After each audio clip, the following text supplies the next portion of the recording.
오늘은 성탄주일입니다. 기독교에서 성탄주일은 부활주일과 함께 가장 큰 절기로 우리가 예배하는 그런 날입니다.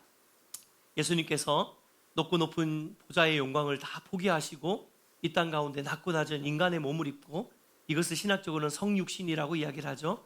인간의 몸을 입고 우리에게 임하셔서 우리와 같이 되셨고, 또 같이 되신 정도가 아니라 가장 낮은 곳에 죄인의 자리까지 서셔서 우리를 위해서 십자가에 못 박혀 죽으신 그 모든 그리스도의 이 땅에서의 사역이 시작되어지는 시간이 바로 오늘입니다. 그래서 그리스도인들은 이 날을 기다리고 또 기뻐하고 소망하는 것이죠. 근데 늘 이맘때쯤 되면 제가 좀 이해가 안 되는 게 하나가 있어요. 예수님을 믿는 저와 여러분이 성탄을 기다리고 크리스마스 때 괜히 막 마음이 들뜨고 행복하고 막 예수님이 오심이 기쁘고 이런 것들 너무너무 당연한 일인데, 아니 왜 아무 상관도 없는 세상 사람들이 이렇게 크리스마스를 좋아하는지 모르겠습니다. 네. 이 크리스마스가 되면 괜히 막 기분이 들뜨고 막 행복해지고 사람들이 막 연인끼리 선물 막 주고받고 막 이러잖아요. 아니 부처님 오신 날 이렇게 선물 주고받는 연인들 없잖아요, 그렇죠? 근데 왜 꼭 이 예수님 오신 날에 선물도 주고받고 이렇게 행복해 하는지 사실 참 이해가 안 됩니다. 심지어 성탄절이 되면 다들 예수님 믿지 않는 분들도 이렇게 인사를 하잖아요. 메리 크리스마스 이렇게 인사를 하는데, 여러분 이 메리 크리스마스의 의미가 뭔지 아십니까? 메리라는 건 뭐 즐겁다 뭐 이런 뜻이니까, 근데 크리스마스라는 것은요, 예수 그리스도를 의미하는 크라이스트랑 예배, 그리고 천주교에는 미사라고 하죠. 이 단어를 뜻하는 마스가 합쳐진 단어예요. 예. 쉽게 말하면 뭡니까? 메리 크리스마스 이렇게 인사하는 이 의미를 우리가 풀어서 설명을 하자면요, 우리 예수님을 정말 즐겁게 예배합시다, 이런 이야기입니다. 너무 웃기지 않습니까? 이거 웃을 수도 없고 울 수도 없고. 이 예수님을 전혀 알지 못하는 사람들이 성탄만 되면 다 길거리에서 뭐 마트를 가도 메리 크리스마스, 상점을 가도 메리 크리스마스, 커피숍에 가도 메리 크리스마스, 다 그렇게 우리 예수님을 즐겁게 예배합시다라고 하는 이 웃지 못할 일들이 일어나는 거죠. 어떻게 보면 참 이렇게 복된 일인 것 같습니다. 예수님을 믿지 않는 사람들의 입술을 통해서도 우리가 예수님을 즐겁게 예배하자라고 고백되어지는 그만큼 스페셜한 기간이 바로 이 성탄이 아닐까 합니다. 그래서 여러분 다음번에 누가 예수님 믿지 않는 분들이 메리 크리스마스라고 인사를 하시면 여러분은 아멘이라고 대답을 하십시오. 네. 그럼 화들짝 놀라겠죠. 이 뭔 말인가 이러면서. 네. 여러분 성탄절은 우리를 위해서 이 땅에 오신 예수 그리스도의 놀라운 사랑에 집중하면서 온전히 예수님을 예배하는 날이 되어야 되는 줄 믿습니다. 네. 왜냐하면 예수님이 이 땅에 태어나심으로 인해서 인간의 가장 큰 문제인 죄와 사망의 문제를 해결해 주셨기 때문입니다. 할렐루야. 네.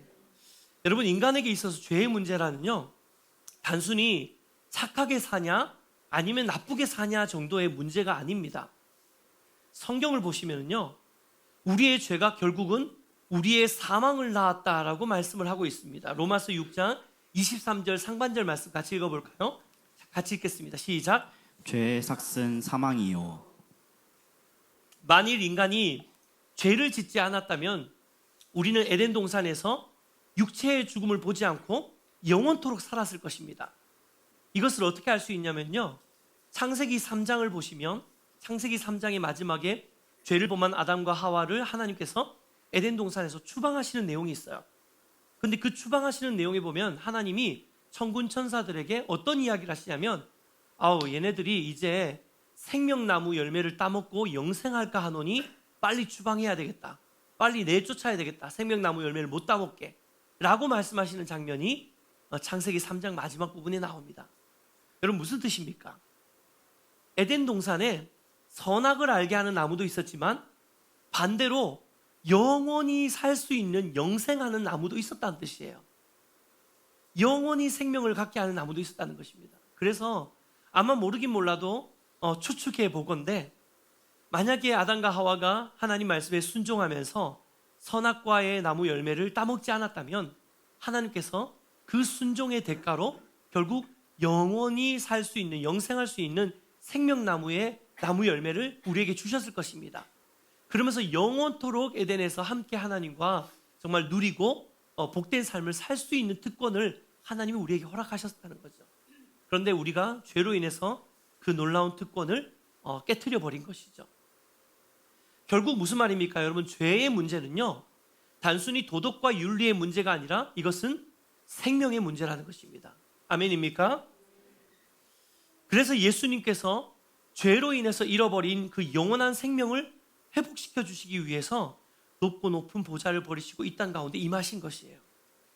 그래서 로마서 말씀에는요, 죄의 삭은 사망이다라고 우리가 23절 상반절 말씀을 읽어보았지만 그 23절의 풀 텍스트를 다 읽어보시면 죄의 삭은 사망이지만 예수 그리스도를 통해서 어떤 역사가 일어나는지를 23절에 기록하고 있는데요. 같이 읽어보겠습니다. 시작.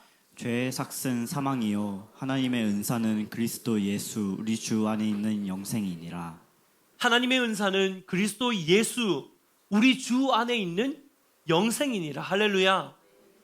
여러분, 이것이 예수 그리스도를 통해서 우리의 삶 가운데 회복되어진 놀라운 특권인 줄 믿습니다. 영원한 생명을 이야기하는데 이렇게 참 무감각하게 아멘을 하실 수 있습니까? 네. 아니, 너무 놀라운 일 아닙니까? 영원한 생명을 주시겠다는 거예요. 사랑하는 여러분, 이것이 우리가 아기 예수님의 탄생을 축하하며 축복하며 기뻐하며 메리 크리스마스라고 인사하는 이유가 바로 여기에 있는 줄 믿습니다.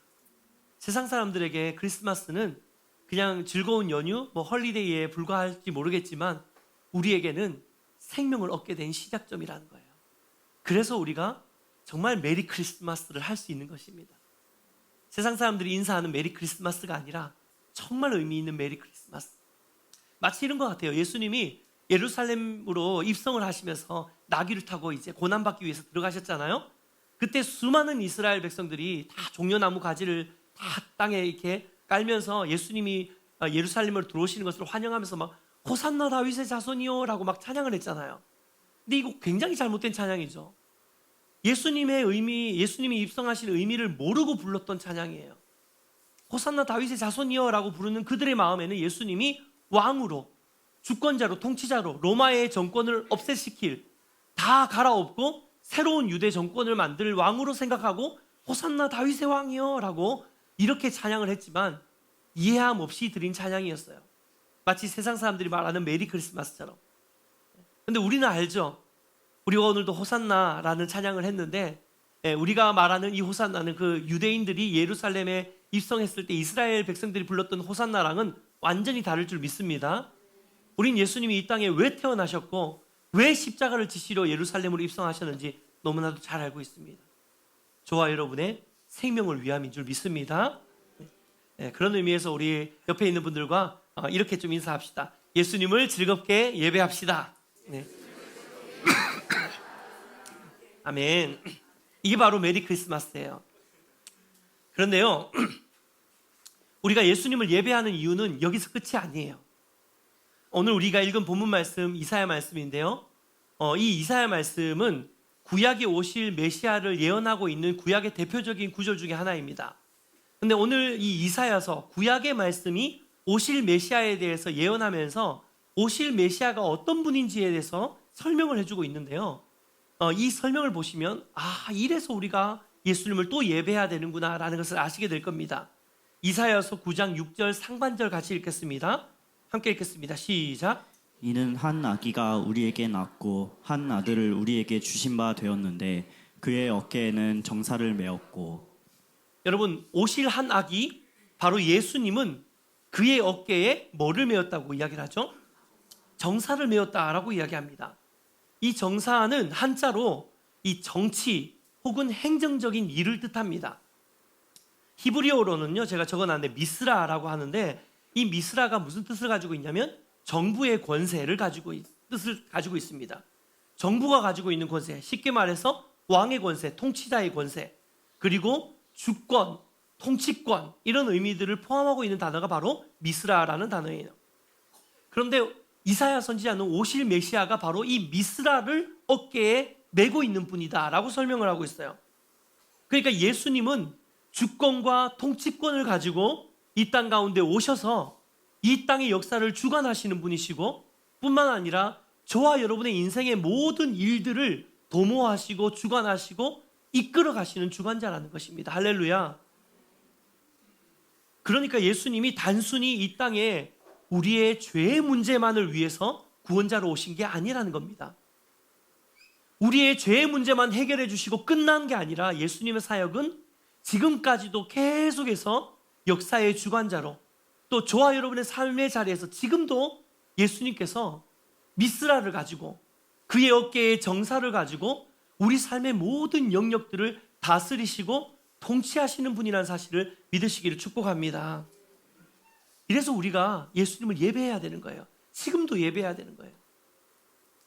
2000년 전에 태어나서 33년 동안 반짝 있다가 그냥 구원을 이루시고 끝난 게 아니라 예수님은 지금도 우리 삶 가운데 일하고 계시는 분인 줄 믿습니다. 특별히 이사야서 22장을 보면요, 이사야 선지자가 이 정사라는 좀 어려운 단어잖아요. 이 단어를 좀 더 이해하기 쉽게 비유적으로 열쇠라는 단어로 대비해서 이야기를 하고 있습니다. 같이 한번 읽겠습니다. 이사야 22장 22절입니다. 시작. 내가 또 다윗의 집의 열쇠를 그의 어깨에 두리니 그가 열면 닫을 자가 없겠고 닫으면 열 자가 없으리라. 여러분, 열쇠를 가진 사람이 무엇을 뜻합니까? 이 한 집에 열쇠를 가졌다라는 것은 무슨 뜻입니까? 이 집이 내 집이라는 뜻이죠. 내가 이 집의 주인이라는 뜻입니다. 주권자라는 뜻이에요. 내가 이 집을 컨트롤할 수 있는 통치자라는 뜻입니다. 열쇠는 그런 의미를 가지고 있죠. 다윗의 열쇠를 가진 자, 그분이 바로 예수 그리스도라고 이야기하는 거예요. 다윗의 열쇠가 뭡니까? 좁게는 이스라엘 백성이지만 더 의미를 확장시키면 하나님 나라의 유업을 얻은 모든 백성들을 의미하는 겁니다. 그러니까 여러분, 예수님은 다윗의 열쇠를 가지고 주권자로서 통치하시는 분이신데, 그분이 가지고 있는 열쇠가 뭐냐면 결국 우리예요. 우리의 삶을 열 수 있는 열쇠라는 것입니다. 할렐루야. 여러분, 우리 삶 가운데 힘들고 어렵고 쉽지 않은 인생을 살아가고 있지만 여러분 기억하셔야 됩니다. 우리의 삶을 우리의 인생을 집이라고 비유하자면 이 집의 열쇠를 가지고 있는 것은 저와 여러분이 아니라 예수 그리스도세요.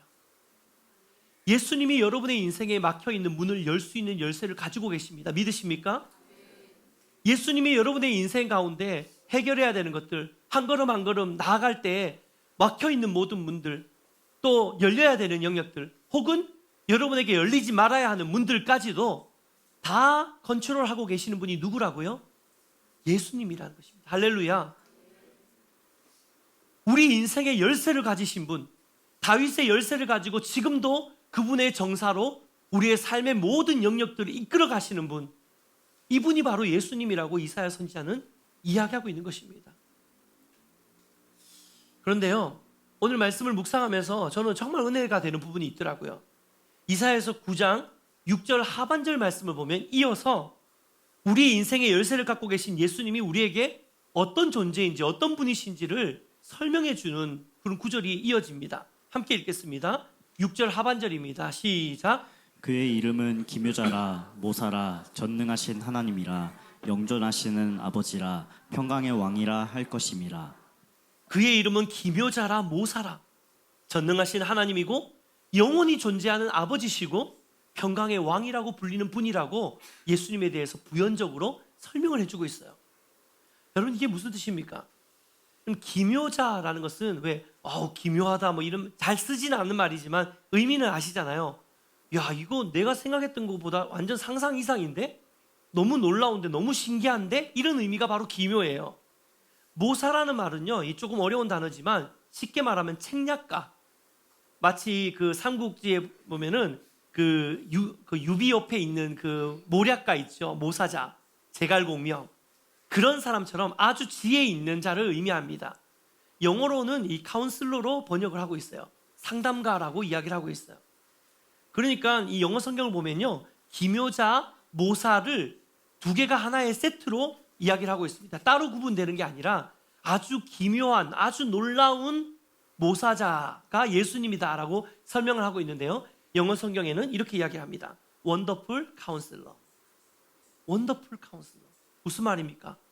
예수님은 우리 삶의 열쇠를 가지고 있고 여러분의 인생을 열고 닫을 수 있는 키가 예수님의 손 안에 있는데, 그 예수님이 여러분에게 어떤 존재라고요? Wonderful Counselor.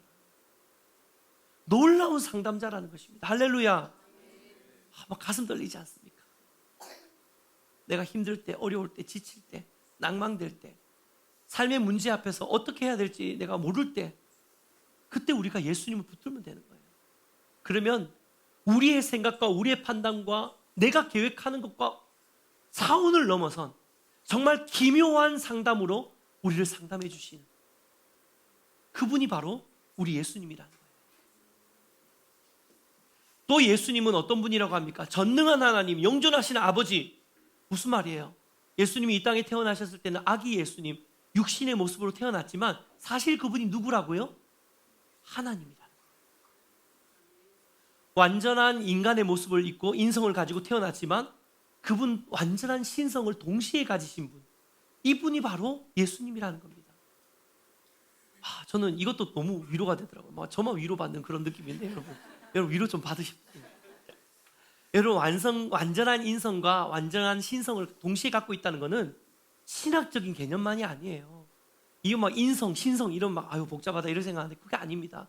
가만히 생각해 보세요. 완전한 인성을 가졌다는 것은 뭐냐면요, 우리를 너무 잘 아신다는 거예요. 인간이 갖고 있는 고민과 고통과 아픔을 다 알고 계신다는 거예요. 예수님이 신성만 가지고 이 땅에 오셨으면 아마 우리 이해 못할걸요? 네. 하나님이 어떻게 우리를 이해하세요? 인간이 너무 괴로운데. 이 피곤함, 하루 종일 일하고 돌아왔을 때 이 피곤함, 예수님이 아시겠어요? 그죠? 관계의 어려움, 예수님이 아시겠어요? 네? 모르죠. 그런데 예수님은 인간의 몸을 입고 오셨어요. 인성을 가지고. 우리를 아신다는 겁니다. 그런데 예수님이 인성만 가지고 오셨어. 여러분 의지가 되겠습니까? 우리 교회 원더풀 카운슬러 두 분이 계시지 않습니까? 그렇죠? 이동희 선지사님 아주 좋은 상담가신데 이 상담과 교수님들이십니다. 근데 아무리 이분들이 좋아도 여러분들 이분 전적으로 믿을 수 있습니까? 믿음이 안 가요. 막 이런 거. 아니죠. 인간의 몸을 입고 있는 사람은 한계가 있습니다. 전적으로 우리가 그분을 의지할 수 없어요. 그런데 완전한 신성 또한 가지고 계신 하나님이시기 때문에 우리가 그분을 의지할 수 있는 거예요. 아멘입니까? 또 마지막으로 본문이 예수님을 어떻게 소개합니까? 평강의 왕이라고 부르고 있어요. 제가 정말 자주 이야기 드린 것처럼 여러분 죄의 문제를 해결하지 않는 인생에는 절대로 완전한 샬롬이 임할 수 있다 없다? 없습니다. 죄의 문제가 해결이 안 된 인생에 완전한 평강이 있을 수가 없어요. 그래서 예수님께서 이 땅에 오심으로 인해서 우리의 죄의 문제를 해결해 주셨고 우리가 완전한 평강 가운데로 나아갈 수 있게 만들어주신 샬롬의 왕이 바로 예수님이라는 거예요.